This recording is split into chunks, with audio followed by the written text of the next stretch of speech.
On a reçu un homme de Dieu très bien, très puissant. Il s'appelle Pasteur Christian. Bonjour. Bonjour, frère Kevin. Comment vous allez? Non, Dieu fait grâce. En tout cas, je vois. L'onction n'aima jamais. D'où vient ce slogan, l'onction n'aima jamais? La Bible déclare, d'abord je salue tout le monde, que Dieu vous bénisse et puis je te salue aussi encore. Que Dieu bénisse le peuple de Dieu et que Dieu aussi bénisse cette initiative. Voyez un peu la jeunesse, c'est là où souvent l'ennemi vient pour attaquer, parce qu'il y a souvent un slogan que j'entends souvent parler, la jeunesse, c'est l'espoir de demain. Même à l'église, dans une nation. Et lorsque je vois des initiatives comme ça, je loue Dieu et je bénis Dieu. D'abord, que Dieu vous bénisse pour cette initiative. Et je sais que c'est une initiative qui est en caractère chrétien, c'est ça?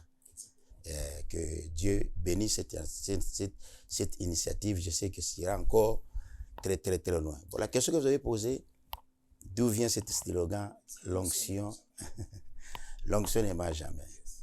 Et je crois qu'il y a un mot que j'aime beaucoup. Il y a cela plus ou moins 25 ans, j'ai prié à la montagne et il y a une puissance qui m'avait saisi à la montagne et c'était là que j'ai commencé à déclarer que l'onction n'aima jamais, l'onction n'aima jamais. J'ai demandé à l'esprit, c'est comme ça que l'esprit a commencé à m'enseigner beaucoup de choses.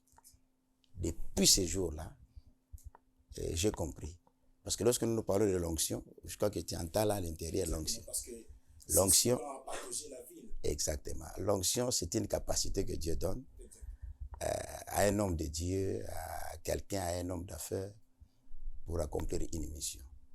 Donc, lorsque j'ai dit l'onction n'aima jamais, l'onction, c'est comme le monde disent, ou soit Ndenge, souvent, Mutuka, Ateza 2023, Ateza 2024, s'il n'y a pas le carburant, ça ne peut pas marcher. C'est aussi comme ça pour un enfant de Dieu. C'est-à-dire que lorsque nous disons l'onction, nous voyons l'esprit.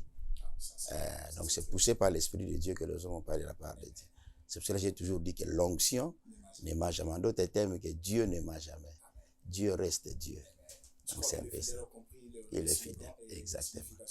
Merci beaucoup. Que Dieu soit béni pour ce slogan qui a partagé la ville, qui a touché tout le monde, surtout moi particulièrement. Amen. J'aime ce slogan. Amen. Alors, Pasteur Christian, d'où vient Pasteur Christian?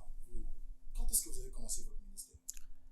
Bon, le ministère maintenant, j'ai plus ou moins, c'était en 1997 que j'ai rencontré l'Éternel. Ça dit que lorsque, je me rappelle encore, on partait souvent à l'église, comme tout enfant comprend chez les parents aller à l'église. En 1997, c'est là que j'ai pris vraiment conscience. Mais lorsque j'avais 12 ans, en 92, comme je viens de dire, on partait à l'église comme tout le monde te prend à l'école de dimanche, tout ça. Mais à l'année 1997 que j'ai raconté les dits de la Bible, que c'est de là. Mais pour me convertir, c'était en 92. Pour me convertir, c'était en 92.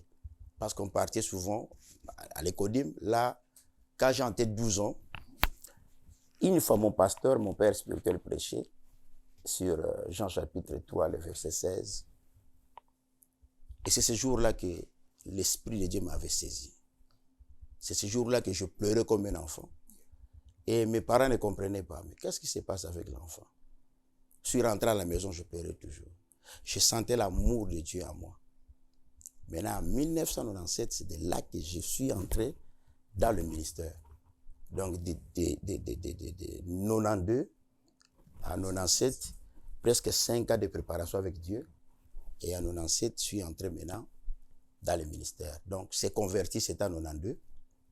Quand j'avais 12 ans, on partait à l'écodim, mais comme d'habitude, à 11 ans, on partait à l'écodim, mais il y avait c'était un jour comme ça, que on prêchait sur Jean chapitre 3.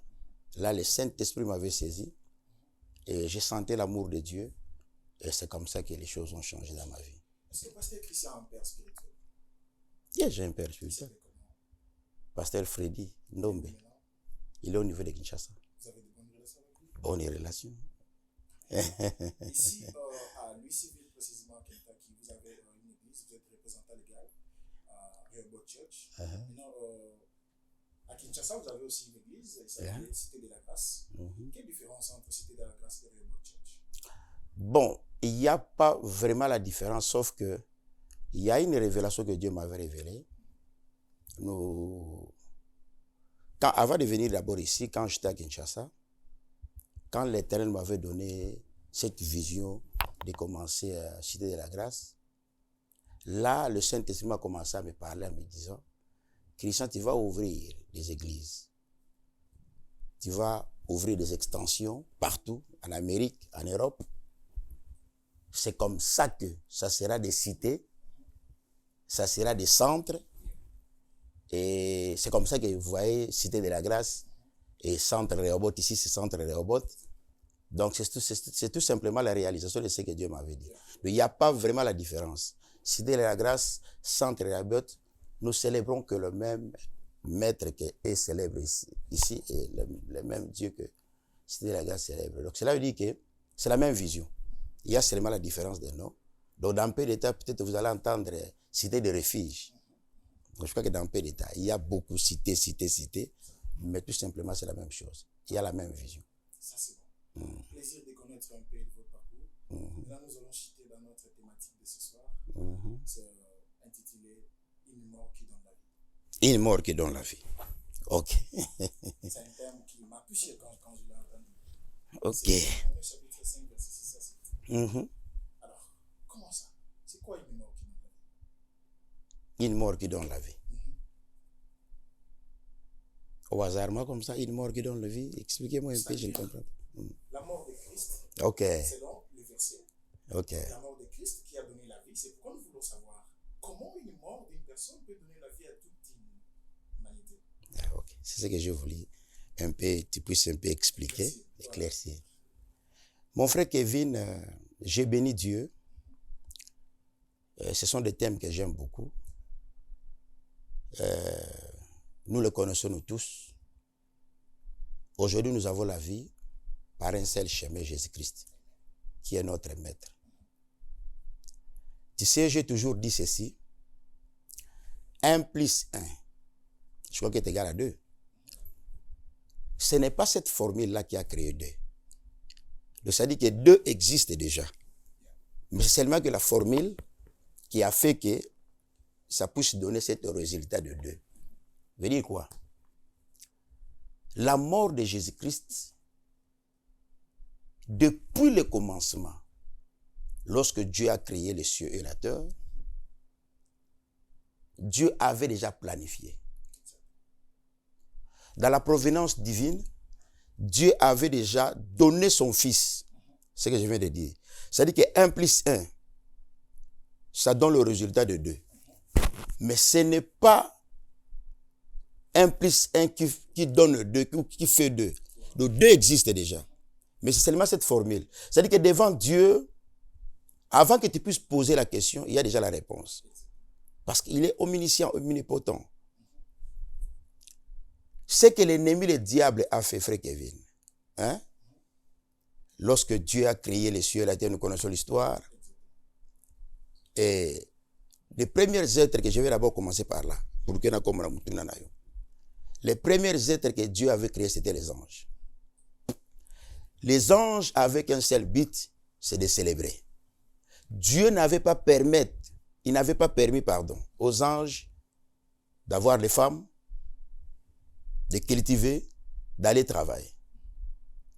Dieu a permis aux anges de célébrer, rien que d'élever. La Bible, le 24 vierges se présentent devant Dieu. Et nous connaissons l'histoire, c'est l'ennemi de Satan qui était à la commande. Mais lorsqu'il a péché, il a été jeté. C'est comme ça que Dieu a pris cette résolution, tant que Dieu, de créer l'homme. But numéro 1 que l'Éternel a créé l'homme, c'est continuer cette responsabilité que le diable avait. Maintenant, lorsque le diable, l'ennemi, a compris que il a été remplacé par l'homme, il a poursuivi l'homme dans le jardin d'Éden. Et vous allez comprendre que l'ennemi n'avait pas attaqué les lions. L'ennemi n'avait pas attaqué l'éléphant. Il a directement attaqué l'homme. Parce que le diable le savait que non, cet homme, ce monsieur ici, où Adam et Ève vont me remplacer. Il a attaqué l'homme. Maintenant, le diable ne savait pas que l'Éternel est le Créateur. Toi, tu ne peux pas te comparer avec le Créateur. Parce que c'est ce que j'ai dit là. C'est-à-dire que ce que l'ennemi avait fait, ce n'était pas quelque chose de surprenant devant Dieu. On ne peut jamais surprendre Dieu. Donc, dans la provenance divine, Dieu avait déjà prévu un agneau. Frère Kevin, on a surpris dans le Kamoko Songolo, mais Dieu ne peut jamais être surpris. Et c'est comme ça qu'à partir de là, depuis le jardin d'Éden, Dieu avait déjà tué son fils. Comment ça, papa? Comment? Lorsque Adam et Ève ont péché, la Bible déclare, ils ont voulu fuir à la présence de Dieu. La Bible dit ceci, ils ont pris des feuillages pour se couvrir. Dieu les a demandé, Adam et Ève, vous êtes où? C'est Adam qui répond. Il dit, nous sommes loin de toi parce que nous avons péché. La Bible dit ceci, Dieu a tué un animal. Il les a couverts. La peau est un animal qui est l'image de son fils. Pourquoi? Parce que l'homme ne peut jamais se justifier de lui-même. Vous voyez un peu. Les feuillages que Adam et Ève, ils voulaient peut-être se couvrir, ils veulent se justifier de eux-mêmes. Dieu, tellement qu'il est omniscient, omnipotent, il savait que lorsque le soleil viendra, mais le feuillage est kauka. Et c'est comme ça qu'il devait le couvrir avec un pot d'animal. Parce que le soleil levant, c'est Jésus. Il les a directement. C'est-à-dire que Dieu, tellement que c'est un grand mathématicien, il connaissait tout. L'ennemi, le diable, ne peut jamais surprendre Dieu. C'est-à-dire que la mort de Jésus, vous allez comprendre qu'à la croix, Jésus a dit une phrase que j'aime beaucoup. Il dit, tout est accompli. C'est-à-dire que c'est comme quelqu'un qui avait, il y a quelque chose qu'il avait commencé quelque part, et puis à la fin il dit, non, tout est accompli. Ça a commencé où? Ça a commencé depuis à l'Aden. Donc Dieu avait déjà mis un plan de la rédemption. Donc Christ avait payé le prix. Christ avait payé le prix. Colossiens chapitre 2, verset 14 à 15. Qu'est-ce que la Bible dit? Il a effacé l'acte dont les oranges fait nous condamner. Donc c'est-à-dire qu'à la croix, non. Jardin d'Éden, Dieu avait déjà planifié. Maintenant, tellement que l'Éternel des armées, c'est un metteur de scène, il fallait maintenant passer de tous ces rubriques-là, loi, Moïse, tout ça. Mais lorsque vous lisez la Bible, vous allez comprendre que même l'Ancien Testament, ça parle que de Christ. Toute écriture est inspirée de Dieu. L'Ancien Testament, c'est l'ombre des choses à venir. Donc, tout l'Ancien Testament, tout ce qui s'est fait dans l'Ancien Testament, ça parle que de Jésus. C'est-à-dire que Christ, la mort de Jésus, a pesé la colère de Dieu. Vous comprenez? Yeah. Donc, la mort de Jésus, c'est pour cela que dès le début, j'ai voulu un peu prendre des précisions parce que lorsque vous avez parlé, il y a une mort qui donne la vie, je ne sais pas quelle mort. Parce que la mort de Mahomet ne peut jamais donner la vie. Il y a plusieurs morts. Et la mort de William Branham, serviteur de Dieu, ne peut jamais donner la vie. C'est seulement une seule mort qui a donné la vie à l'humanité. Maintenant, papa, j'ai une question là qui me revient. Qui représente la mort de Christ? Et pourquoi Christ ne pouvait pas utiliser d'autres canaux pour sauver l'humanité? Dieu a voulu seulement envoyer son fils pour sauver son peuple. Lorsque vous lisez la Bible, la Genèse chapitre 22, la Bible dit ceci. Abraham était avec son fils Isaac. Il devait aller offrir. La Bible dit qu'avant qu'il puisse monter à la montagne, c'est Isaac qui pose la question à son père. Il dit, papa, voici l'agneau. Quoi? Voici le feu. Voici le bleu. Quoi? Le bois. Et le couteau. Mais où est l'agneau? Il y a une question terrible où Abraham n'avait pas la réponse. Abraham répond à Isaac, l'Éternel pourvoira. Lorsqu'ils sont montés à la montagne, la Bible dit ceci. Abraham prend son fils, a tué Nicolas autel qu'il devait sacrifier. Notre Dieu ne prend jamais les sacrifices humains. Non. Il ne prend jamais les sacrifices humains. C'est de là que, parce que je vous ai dit que depuis le début, Dieu avait déjà introduit la rédemption. Dieu avait déjà introduit son fils. Maintenant, c'est de là que la Bible déclare, il y a une voix qui s'est entendue là au ciel. Il dit, hey, Abraham, Abraham, ne tue pas ton fils. Regarde. Et lorsqu'Abraham a regardé, il a vu un bélier. Lorsqu'il a vu le bélier, il a et puis il a remplacé il a pris le bélier, ils l'ont remplacé à la place de son fils. Et la Bible dit ceci. Les choses sont passées, tout ça, il est rentré avec son fils. Maintenant, cette question, tellement qu'Abraham n'avait pas répondu ça à son fils, parce que ce n'était pas la dispensation du fils à cette époque-là, dans l'ancien temps. C'était la dispensation du père. Parce que le bélier, c'est le père de l'agneau. Même physiquement, le bélier, c'est la père de l'agneau. Il fallait que le père se présente lui-même. Un jour, un disciple a demandé à Jésus, montre-nous le père. C'est Jésus qui dit, moi et le père, nous sommes un. Vous comprenez? Maintenant, cette question d'Isaac devait être répondue dans la nouvelle alliance. Et lorsque Christ venait devant Jean-Baptiste, c'est Jean qui donne cette réponse maintenant. Il dit, voici l'agneau de Dieu qui ôte les péchés du monde. Mon Dieu, mon roi. L'agneau de Dieu qui ôte les péchés du monde. Donc Christ devait passer par là parce que dans les anciens temps, la loi frappait tout le monde. Lorsque tu pêches, il y a une loi, il y a des principes que Dieu a établis à Moïse. Lorsque quelqu'un pêche, lorsque quelqu'un vole, il doit amener l'agneau, il doit amener un bélier, il doit amener. Donc il fallait que Christ passe par là pour abolir cette loi et que la grâce. Donc c'était la mort de Jésus-Christ. C'était l'introduction à la grâce. Et c'est comme ça que Jean-Baptiste maintenant répond à cette réponse qu'Isaac avait posée. Il dit, voici l'agneau de Dieu qui ôte les péchés du monde. Il y a encore une question qui me vient. Y a-t-il un mystère caché derrière la mort de Christ? Il y a un mystère caché. D'abord, la croix de Jésus, c'est un mystère. Donc, Christ lui-même, c'est un mystère. La mort de Jésus, c'est un mystère. La naissance de Jésus, c'est un mystère. Le mystère, c'est quelque chose qui est caché. Lorsque vous lisez la Bible déclare ceci. Paul est tenté de dire les choses qui étaient cachées, qu'on ne connaissait pas hier, mais nous les connaissons aujourd'hui au moyen de la foi et par la grâce de Jésus. La croix a des lattes. Il y a la latte horizontale et la latte verticale. La latte horizontale qui représente Dieu lui-même,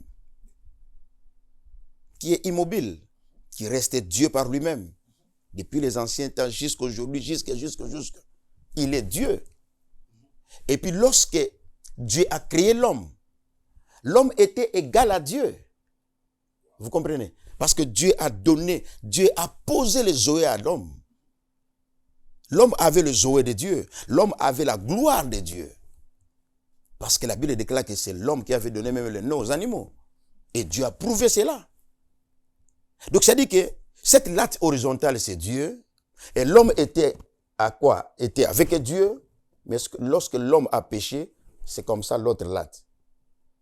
Ça, c'est cette latte-là de l'homme. Parce que l'homme s'est penché. Parce qu'il a péché. Maintenant, c'est Christ qui vient relier l'homme est Dieu. C'est pour cela que vous voyez la croix. C'est comme ça la croix. Et ça dit que l'homme, c'est pour cela que quiconque invoquera à tous ceux qui l'ont reçu. Lorsque la Bible dit à tous, les Américains, les Congolais, les Ivoiriens, les Camerounais, à tous ceux qui l'ont reçu, à tous ceux qui croient à son nom, il leur a donné le pouvoir de devenir enfant de Dieu. On peut être enfant de Dieu que par la croix. Parce que la croix nous a reliés avec l'acte horizontal qui est notre Dieu, qui est le Créateur. Donc c'est pour cela que Christ, et c'est pour cela que la mort de Jésus-Christ nous a amené plusieurs bénéfices. Donc en quelque sorte, la mort de Christ nous a apporté encore la confiance et s'approcher vers Dieu.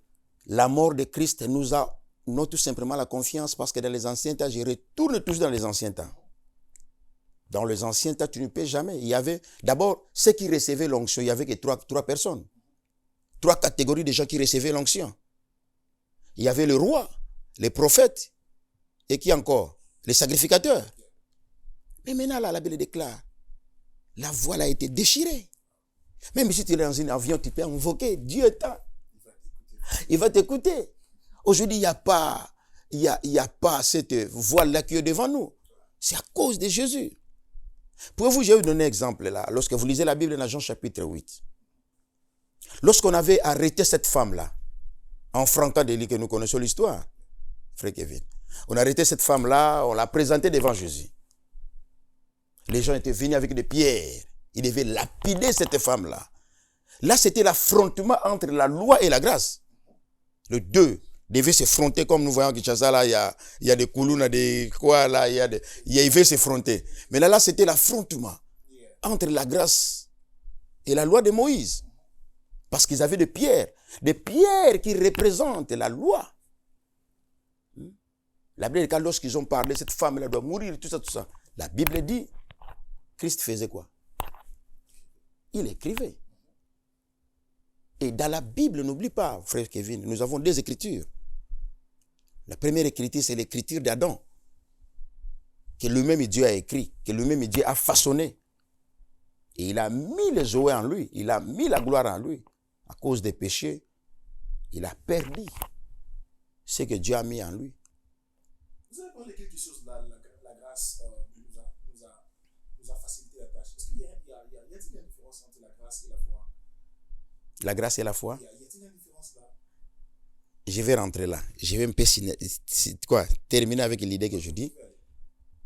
Vous allez comprendre que la première écriture que je dis ici de cette femme-là que Christ écrivait, première écriture, c'est l'écriture d'Adam, et puis qui correspond encore des premières tablettes de Moïse. Lorsque Moïse est monté à la montagne, lorsqu'il est descendu, la Bible dit que le peuple n'avait pas vu cette tablette parce qu'elle était brisée. Ça dit que la première alliance, loi, la loi de Moïse n'avait pas accompli sa mission. Et lorsque Christ écrivait là, il veut tout simplement dire que je suis venu pour donner la vie. Il n'y a point de condamnation pour ceux qui sont en Jésus-Christ. Christ voulait dire tout simplement, je suis venu pour donner la vie à cette femme, je viens libérer. Luc chapitre 4, l'Esprit du Seigneur est sur moi parce qu'il m'a oint pour annoncer la bonne nouvelle. Il écrivait, c'est la deuxième écriture. La deuxième écriture, c'est la grâce. Maintenant, je viens de là où vous avez dit. Est-ce qu'il y a la différence entre la grâce et la foi? La grâce, c'est une faveur imméritée. Lorsque quelqu'un obtient la grâce, lorsque nous parlons de la grâce, nous voyons directement Dieu lui-même, Jésus-Christ, parce que Jésus-Christ, c'est lui la grâce. Et nous obtenons la grâce au moyen de la foi. Lorsque tu crois, j'accepte. Parce que notre Dieu, il n'est pas un Dieu dictateur. Non. Apocalypse chapitre 20, Apocalypse chapitre 3, le verset 20, la Bible dit ceci. Il les frappe. Si tu ouvres ton cœur, il va entrer. Tu obtiens la grâce. Vous comprenez? Tu obtiens la grâce. Parce que la grâce, ce sont des retombées. Et quoi? La foi, ce sont des retombées de la grâce. Parce que lorsque vous avez déjà la grâce, je crois que maintenant la grâce va t'enseigner la foi. Parce que la foi, il y a aussi des dimensions. En d'autres termes, la foi, la grâce va te faire montrer beaucoup de choses que tu ne connaissais pas, mais au moyen de la foi. Mais la grâce t'a donné déjà l'assurance. Parce que lorsque tu as déjà la grâce, lorsque tu as Christ en toi, Paul est en train de dire ceci. J'aime beaucoup Paul, cet homme. Il dit ici, lorsque j'étais un enfant, j'ai raisonné comme un enfant. Je marchais comme un enfant. Je faisais tout comme un enfant. Mais lorsque j'ai grandi, lorsque j'ai accepté Jésus-Christ, ma façon de voir les choses fait quoi? Change. Donc ma façon de croire change. Qu'est-ce qui a fait que cet homme, son langage change? C'était d'abord la grâce. Donc, lorsqu'il a accepté la grâce, lorsqu'il a la grâce, et maintenant la foi, sa façon de voir les choses change. Parce que la foi a aussi des étapes. La foi en Jésus-Christ. La foi en notre vie, en notre parcours avec Jésus. Là on en parlera parce qu'on a déjà un thème sur ça. Je crois qu'on serait béni sur ça. Alors, pourquoi Dieu n'a pas voulu seulement envoyer son fils pour mourir alors qu'il y avait plusieurs canaux, comme j'avais dit avant, il pouvait même faire quelque chose là et puis ça facilite la grâce. Parce que vous parlez de la grâce, il pouvait même dire quelque chose et puis on retrouve la grâce. Au lieu d'envoyer son fils. Parce qu'il y a certains qui disent que Christ n'était pas de nos pauvres, il y a certains qui le qualifient de blancs parce qu'on est noir, on ne peut pas accepter Christ. Il y a certains qui le disent. Est-ce que vous pouvez clarifier les gens qui ont des lacunes concernant ces sujets? Frère Kevin, Dieu reste Dieu. Il fait tout par lui-même. Personne ne peut enseigner Dieu. Personne ne peut donner des directives à Dieu. La Bible déclare ce qui est caché est pour lui. Ce qui est révélé est pour nous. C'est comme dans une maison. On peut être là, frère Kevin. Tu es l'aîné. J'ai 3 enfants. J'ai dit, ah bon, que personne ne touche ça. Je crois qu'un enfant obéissant va écouter l'instruction du père. Lorsqu'un enfant commence à se poser des questions, mais pourquoi Dieu a dit comme ça? Pourquoi papa a dit comme ça? Pourquoi papa a dit, il ne faut pas toucher? Là, ça devient compliqué. Dieu, par sa providence divine, par sa capacité Dieu, parce qu'il est Dieu par lui-même, lorsqu'il a créé, parce qu'il y a quelqu'un qui peut se poser la question, qui a créé Dieu? Mais qui a créé Dieu? Tu ne vas pas trouver la réponse. Parce que Dieu reste Dieu. De la même manière que les gens posent des questions, il est mort pour vous, mais pas pour nous. Certains le disent. J'ai entendu quelqu'un qui dit, Christ est mort pour vous, pas pour nous, parce que moi je ne suis pas chrétien. Alors, je ne sais pas, est-ce que sa mort a apporté vraiment la vie à tout le monde?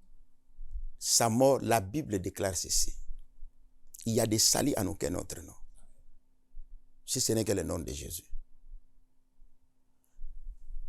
Paul est tenté de dire la prédication de la croix pour nous, c'est la folie. Frère Kevin, sache-le. Il n'y a aucun autre chemin si ce n'est que la mort de Jésus-Christ. Dieu reste Dieu.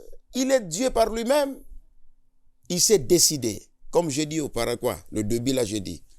Dans sa providence divine, il s'est décidé de donner son fils. C'est pour cela que vous allez comprendre, même si, lorsque Christ est venu, mais Christ a prouvé même aux pharisiens. Il les a expliqués, il les a démontrés. Lorsque les pharisiens parlaient toujours, tout ça, je ne sais pas, notre père Abraham. Je crois Jean chapitre 8, verset 58. Christ les a regardés, il a dit, mais vous les pharisiens, je ne vous comprends pas. Votre père Abraham, lorsqu'il m'a vu, il s'est tressailli de joie. Et les pharisiens se sont dit, mais ce monsieur ici, c'est un fou. Il n'a même pas 50 ans. Il dit que notre père Abraham a dit. Or que Christ parlait de mourir déjà. Lorsque Abraham a vu les béliers qui avaient remplacé son fils qui devait mourir. Christ parlait de là. Mais il ne comprenait pas. Donc cela dit quoi? Dieu reste Dieu. Dieu s'est décidé. La Bible déclare. Je vais encore... j'aime beaucoup, il y a une phrase qui me monte à tout le temps. le plus beau cadeau, hein, frère Kevin, que Dieu a donné à l'humanité, c'est son Fils. Jean chapitre 3, c'est ce verset qui a bouleversé ma vie. A tant aimé le monde, a tant, c'est la quantité de l'amour que Dieu avait. A tant, c'est la quantité de l'amour pour l'humanité. Donc, il n'y a pas d'autre chemin. Donc ici, il n'y a pas de différentes couleurs, il n'y a pas Non. de religion, c'est pour tout le monde. C'est pour tout. Il y a, on peut commencer ce que j'avais dit. La naissance de Jésus, tout en Jésus, c'est un mystère. Sa naissance, c'est un mystère. La mort de Jésus, c'est un mystère. C'est-à-dire que ce qui s'est passé en Jésus-Christ, ça démontre que c'était lui, le libérateur de l'humanité. Je dis bien de l'humanité. Les 5 continents, c'est Jésus-Christ. Je vais vous donner un exemple. Un jour, Jésus-Christ, il prend 3 disciples. Il dit, petit, venez, on va aller prier. Il y a des choses que Jésus-Christ faisait pour démontrer que c'est lui.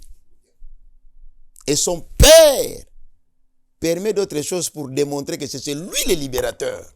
Il prend 3 disciples, il monte à la montagne de transfiguration. De là, lorsqu'il priait, la Bible déclare ceci. Subitement, ils ont vu la gloire descendre.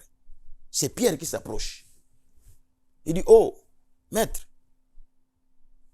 Avant d'abord Pierre puisse parler, la Bible déclare, Élie s'est apparu. Et Moïse s'est apparu. C'est comme ça qu'Abraham, Pierre était surpris et dit, oh, mon Dieu, qu'est-ce que je vois? Il vient chez Jésus, il dit, non Seigneur, permets-moi que je construise 3 tentes. Moko ya yo, moko ya Élie, moko ya Moïse. La Bible déclare, au moment où il parlait, oh mon Dieu, la gloire de Dieu, la gloire, il les a couverts encore davantage. Pierre était tombé, les 3 disciples sont tombés. Et la Bible dit ceci, c'est de là que j'aime. Une voix s'est entendue du ciel. Là, Élie était là. Moïse était là. Mais il y a une voix qui dit, c'est lui-ci. La Bible ne dit pas c'est ici. Non. Les 3 ici, non. Il a identifié Christ. C'est lui-ci. Et mon fils, à qui j'ai mis quoi? Toute mon affection. La Bible dit ceci. À l'instant, Moïse était disparu, Élie était disparu. Lorsque les disciples se sont réveillés, ils ont vu que Christ est seul. Donc, en d'autres termes, Jésus-Christ devait parler tout simplement à Pierre, qui est petit, Pierre. Tu vois les 2 tentes là, il ne faut jamais me comparer avec les 2 là. Moïse, c'est mon petit que moi j'ai envoyé. Et puis n'oublie pas, les 2 personnalités incarnaient des choses. Moïse incarnait la loi. Tout le monde croyait, tout le monde avait peur. Moïse a dit. Donc, Christ devait aussi enseigner à ses disciples que non, moi je viens introduire la grâce. La grâce c'est moi. Et puis Élie incarnait la puissance.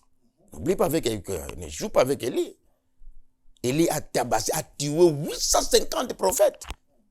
Quelle énergie! Mais il était là. Il est disparu. Christ est resté seul.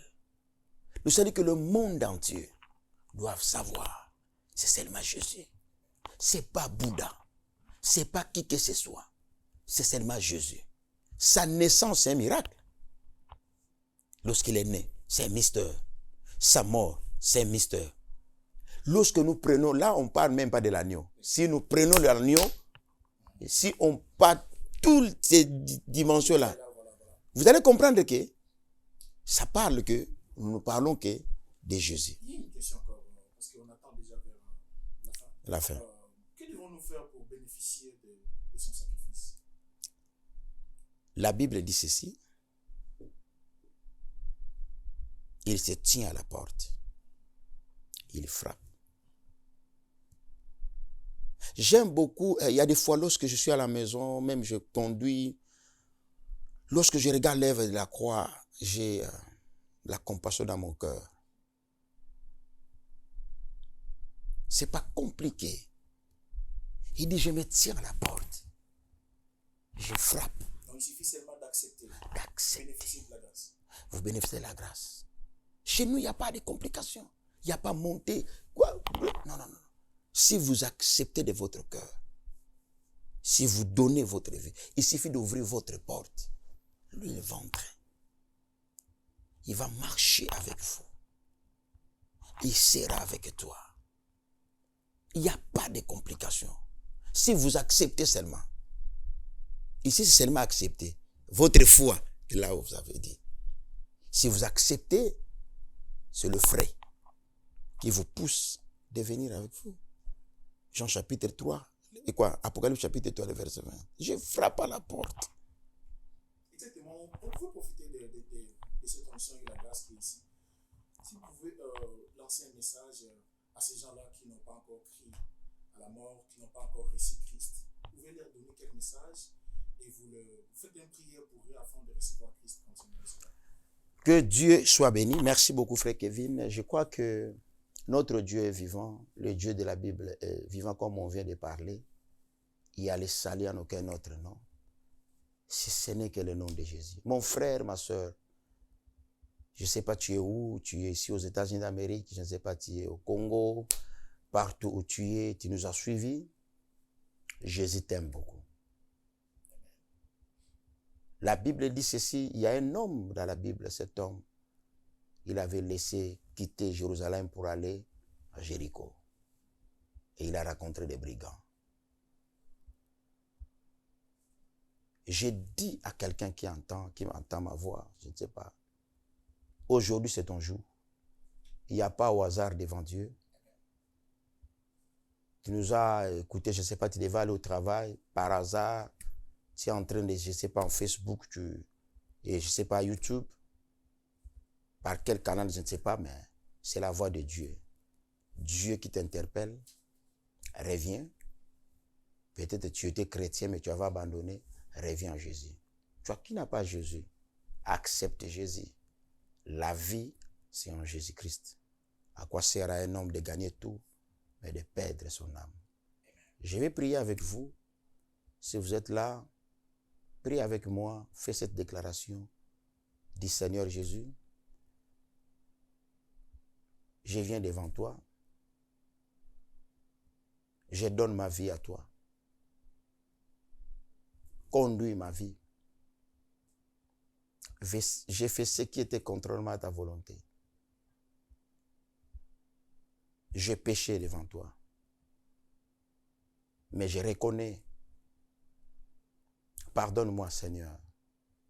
Je donne ma vie. J'ouvre mon cœur. Que tu puisses m'accepter. Dirige ma vie. Je crois que tu es mort à la croix pour moi. Le sang a été répandu pour moi. Et je donne ma vie à toi, Seigneur. Dirige-moi. Au nom de Jésus. Seigneur, je prie, mon Dieu, pour ton peuple. Laisse que, mon Dieu, cette déclaration qu'ils ont faite devant toi, que tu puisses l'accepter. Laisse que le Dieu de la Bible, que ton sang puisse purifier tes enfants, ton peuple. Nous croyons, Seigneur, que c'est par tes maîtrises que nous nous sommes guéris. Seigneur, bénis ton peuple partout ils sont. Pardonne-le, Seigneur. Reçois-les, Seigneur. Et nous croyons que le véritable Dieu, nous faisons ce que tu as dit. Allez, faites de toutes les nations mes disciples. Et nous avons fait ça, Seigneur. Et que ton esprit puisse encore accepter. Et puisse encore, mon Dieu, mon roi, que ton sang puisse encore justifier ton peuple. Et nous le croyons que, Seigneur, que cet après-midi, tu as acquis tes enfants. Et aujourd'hui, ils sont libres en toi. Ce sont les filles de Dieu et les fils de Dieu. Au nom de Jésus, nous avons ainsi prié. Amen. Amen. Merci, papa. Merci de votre temps et de votre disponibilité. Merci beaucoup. On va se revoir encore pour la prochaine fois. Mais les programmes de l'église, les liens, si quelqu'un veut vous joindre, comment? Il y a le programme de l'église. Nous sommes là à l'église Rehoboth. Nous sommes aux États-Unis d'Amérique, à Louisville, Kentucky. Je ne sais pas, vous êtes à Florence, vous êtes à Louisville, vous êtes à Lexington, aux environs. Nous sommes là chaque mercredi, de 17h à 18h, nous avons un culte temps de vainqueur. Et puis, chaque samedi, comme aujourd'hui, là, nous avons un culte, intercession générale des familles, de 17h à 18h30. Et demain dimanche, nous avons culte d'adoration de 14h à 16h30. Partout où vous êtes, venez célébrer avec nous. Et que Dieu vous bénisse. À Kinshasa, là-bas, nos amis de Matete, nos amis de, je ne sais pas, de Lemba, nos amis, je ne sais pas, aux environs, là, Salongo. Allez, c'est à 15e mairie, avenue Mango, 15e mairie. Et il y a aussi des programmes là-bas chaque mercredi, chaque vendredi et chaque dimanche. Et que Dieu vous bénisse. Merci beaucoup. Merci, papa. Tellement béni ce soir. Merci.